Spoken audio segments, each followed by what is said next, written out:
What's going on, guys? It's Nick here, back in the video. Today we're breaking down the draft decision between Trey McBride, Dalton Kincaid, and Mark Andrews, since that's what you requested last week. If you have a group of players you want to see me break down next time, put it in the comment section below, upvote the responses you agree with. So let's start things off with Trey McBride. McBride had only 4 total receptions through week 10 of his rookie season, since Zach Ertz was healthy, commanding 7.5 targets per game. Then we see Zach Ertz suffer the torn ACL, which kind of just thrusts Trey McBride into the starting lineup. He averages 3.6 receptions for 33 yards from week 12 on, scoring once over those 7 weeks. Ertz, surprisingly, honestly, given his age, he was in his low 30s, suffers the torn ACL again later in the season, surprisingly active in week 1, and was healthy for the first 7 weeks of the season.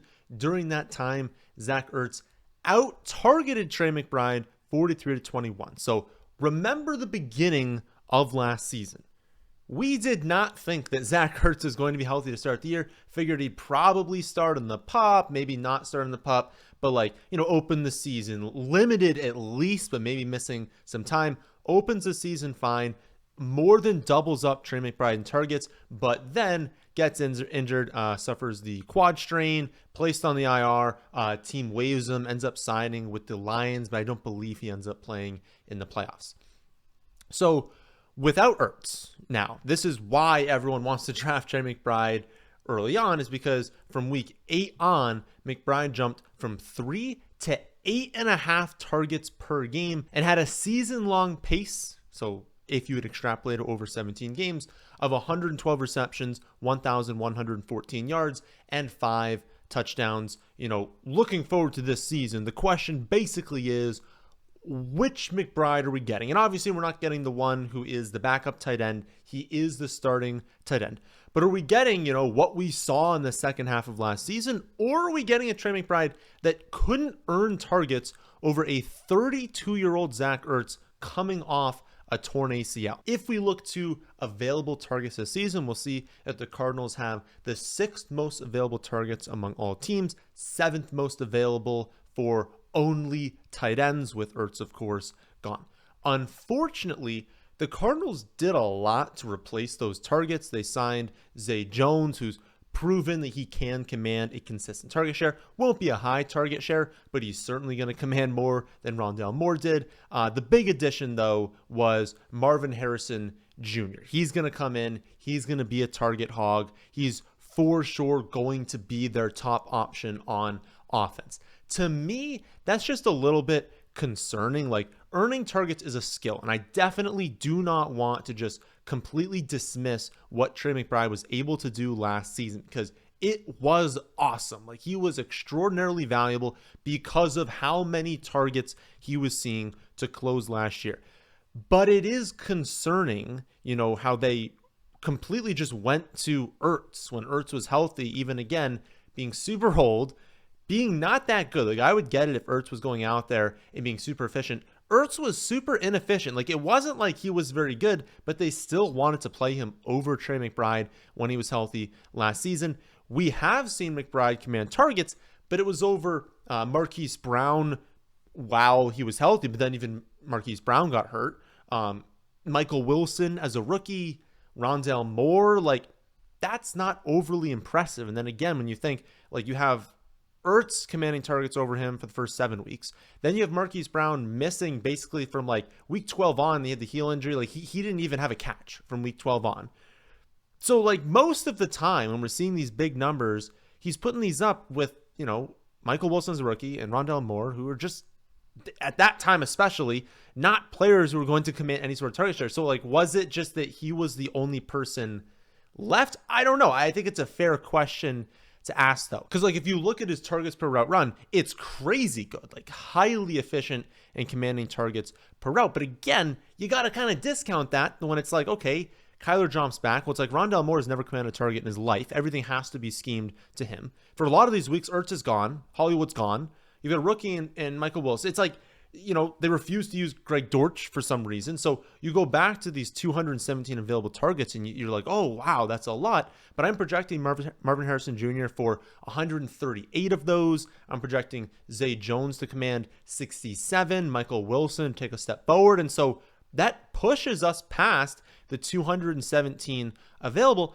So there really might not be a lot of room for McBride to see more than the 106 he had last season, where even after, that hot finish, he was still only 9th overall and 11th in points per game. Now, it's not all doom and gloom for Trey McBride. He's still only 24 years old, which is, fairly early in the development for a tight end. So even if we think maybe, it wasn't overly impressive, he was commanding targets over scrubs, well, what if he just gets better as a player? And now he's definitely commanding the second most targets on the team. He's also highly athletic. That's a very important thing for tight end breakouts. You really want to see athleticism for breakout. We're also expecting the Cardinals to just be better than they were last season. You're going to have Kyler for the full season. Remember, Kyler didn't even play until week 10 last season.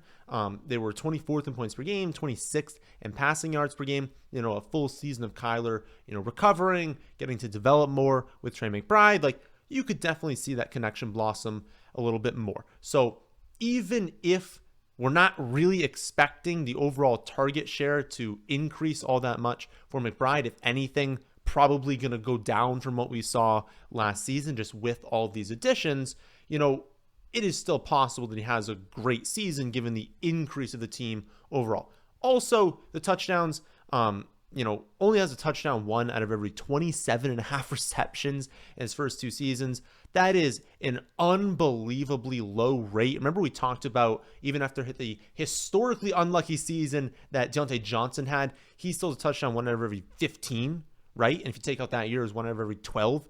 1 out of every 27.5 for Trey McBride. That's a low rate. That's going to increase as well. So if you kind of factor that in, that could be a positive for him. So overall, there are genuine reasons to be concerned about Trey McBride, but the upside is fairly obvious. And so his ADP as the tight end 3 still makes sense in my eyes. Next up, we'll go over Dalton Kincaid.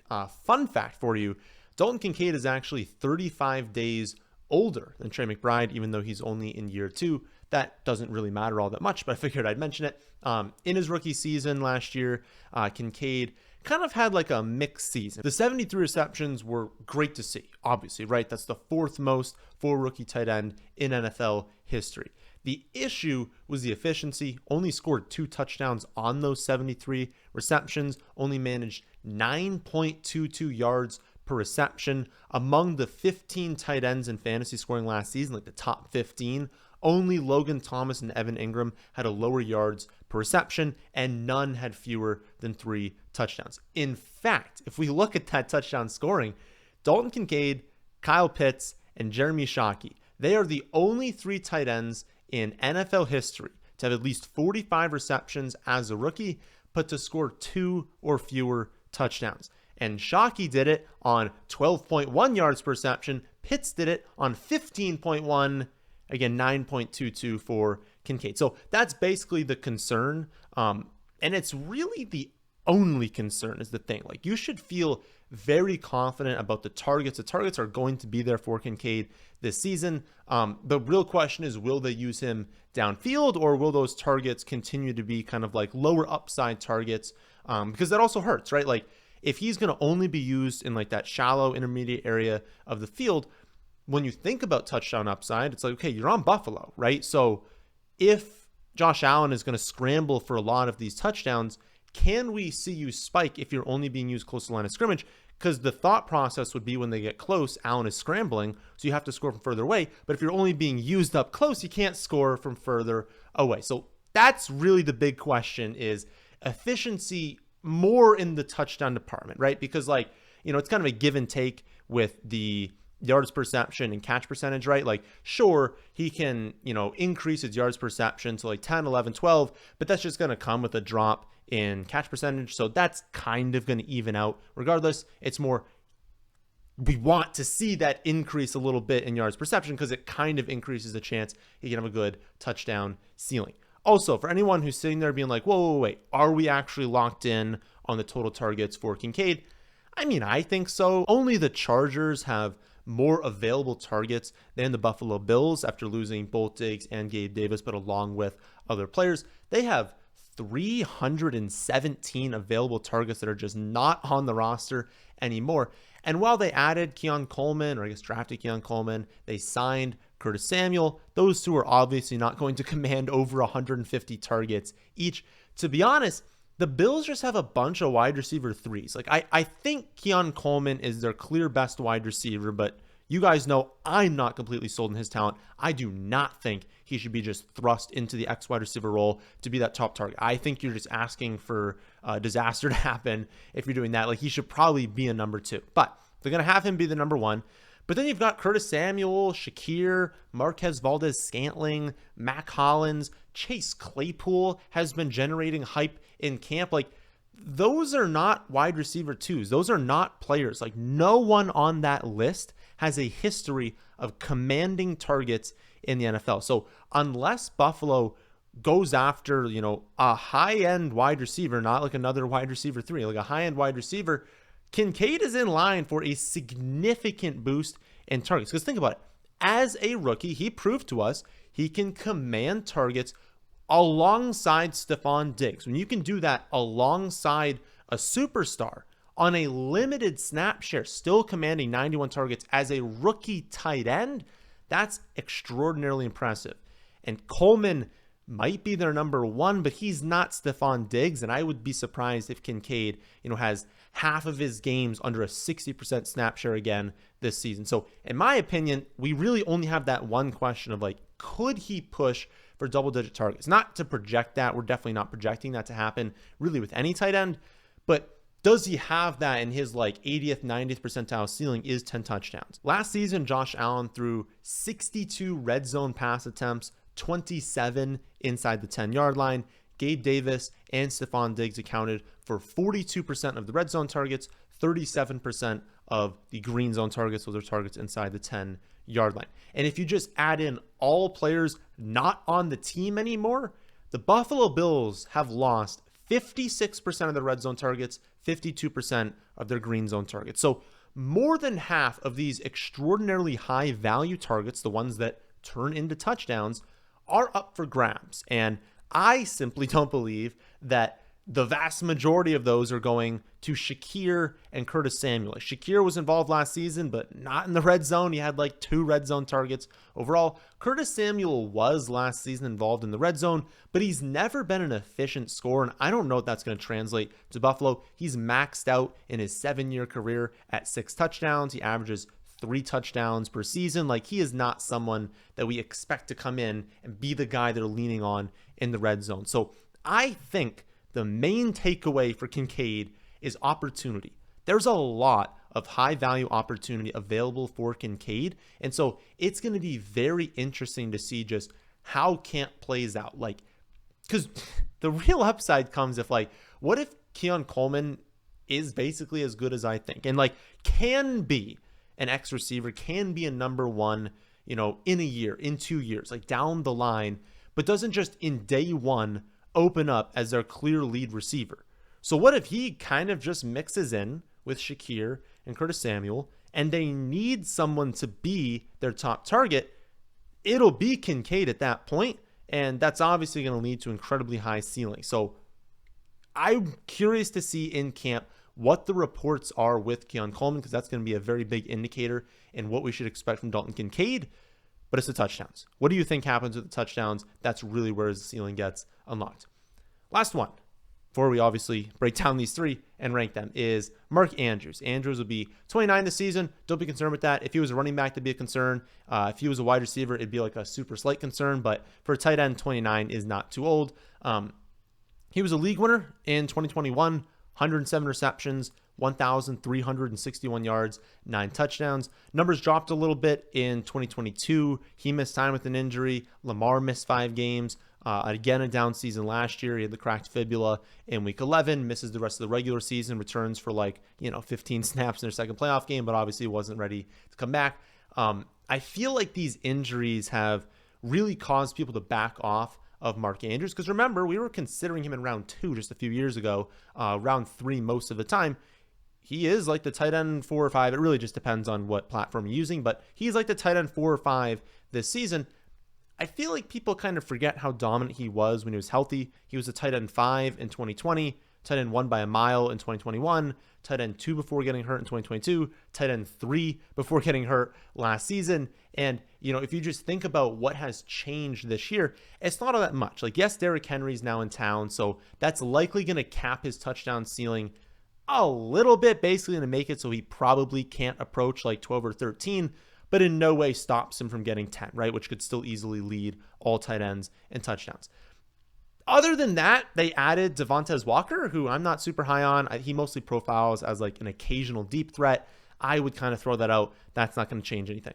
Like, Andrews and Flowers are very, very, very likely going to hold like similar target shares, be the top targets on this team. There's probably going to be a decent gap between them and their third most targeted player, even if Bateman finally gets going. So knowing that, it's like not much has changed, if anything has changed, from when we used to be taking Mark Andrews in round 3, other than he has suffered injuries in the last 2 seasons. But of course, he's not an injury-prone player.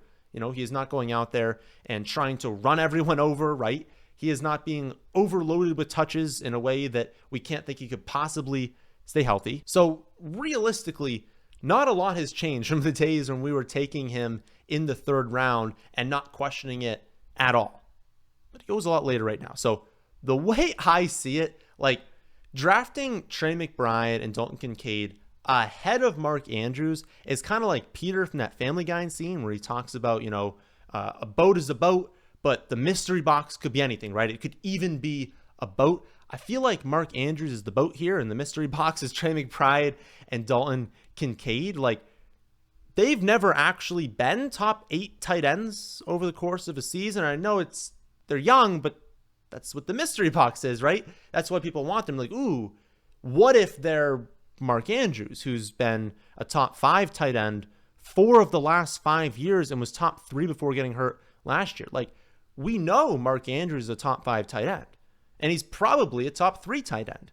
So why are we drafting these other 2 who we hope could be that good, but also might not be? So I think we kind of have to rank Mark Andrews first. I haven't been, and I haven't been getting enough of him as a result. I am moving Andrews over these 2 in the rankings. It's not going to be by a crazy amount, but especially considering that, you know, Trey McBride does go like not a crazy amount before these 2, but he goes earlier than these 2. To now say, I think we should be taking Mark Andrews first, it's really saying Mark Andrews is such an awesome value. Let's just wait past the McBride range and take him. Between McBride and Kincaid, I see arguments for both sides. I think if you have like a strong take between one of these 2, I would go with that take. If you believe strongly that either one of them is going to have a true breakout season, draft them, because I'm not like confident enough to rank them more than a couple points different in the projections. I'm just a little bit concerned about McBride. A lot of target competition was added to this offense, and we know with a high level of certainty that he's just not going to be the focal point. The focal point is going to be the ground game mixed with Marvin Harrison Jr. I think there's a realistic chance that Dalton Kincaid is the top target on this team, to where even if they are also going to kind of utilize that ground game, I mean, Buffalo is just going to be a better offense. There's going to be more yards, receptions, touchdowns to go around in Buffalo. And if I think there's also a better chance that Kincaid is the top target instead of McBride being the top target in Arizona, and he goes later by ADP, it really gets added on to the Andrews take. It's like, maybe we should just be waiting past McBride at his ADP, wait a little bit, in the next round, go after your favorite. My favorite is, again, Mark Andrews, but go after your favorite between Mark Andrews and Dalton Kincaid if there's going to be that gap in ADP. But again, final ranking, Mark Andrews, then Dalton Kincaid, then Trey McBride. So if you have a trio you want me to break down next time, put it in the comment section below. Upvote the responses that you want to see. Also, if you want to see my full rankings for all players in all scoring formats, you can always see that at my website, thefantasyfootballadvice.com. I'll be back tomorrow to go over sleeper tight ends. So make sure you subscribe and click the bell icon so you don't miss out on that. That, my friends, is in this one. And thanks for watching.